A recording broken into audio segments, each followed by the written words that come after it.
Good evening, everybody. My name is Michelle Angelin, and I will give you the hardest news today. And what we had for today is: are the risks of schools reopening exaggerated in America? According to Dr. Daniel Dudi, that the school's closure give negative impact to children like mental health issues, obesity, hunger, and she said that schools is very vital for children because they get their meals at school, they get their education at schools, they get their physical activity at schools. And most of people think that the schools reopening during this pandemic make the COVID-19 spreads faster, but shockingly, according to Alvarez, that makes no difference at all at Spain with the safety measure. And this safety measure include like mask wearing for children above 6, keeping the students in small group and etc. And social distancing too. And Dr. Randa Grobsegri said that there is no consistent pattern between schools reopening and COVID-19 cases.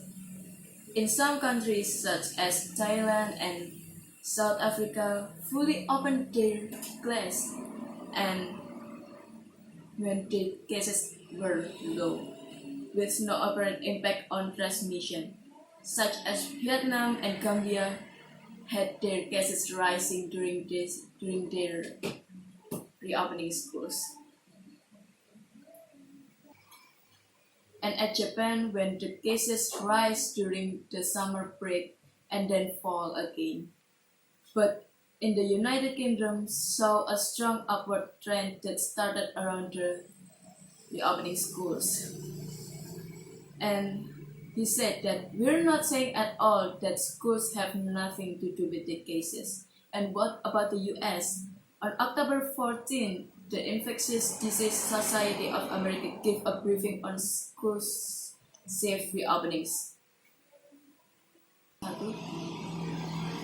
Where you see cases on the rise in a neighborhood in a country, we see that tend to be reflected in the schools, Dixon said, but we're not seeing spread by virtue of being in school together. And Tom Hudachko of State Health Department said that after both college and schools reopened in early September, there was a rise of cases among the age of 15 to 24. But with targeted public health messaging, those cases have started to calm down. For most part, Hudachko said that K-12 schools clusters have been concentrated at high schools. We had some outbreaks in middle schools, they've been so far less frequent, and elementary schools number seems to be ones of here and there, he said. And this cluster, including one large reported outbreak with at least 19 cases, have largely been traced to informal social gathering in homes, not the classroom, Alvarez said in Spain. And that's it for today. What do you think of reopening the schools? Do you agree of that or not? Thank you, and we see you again.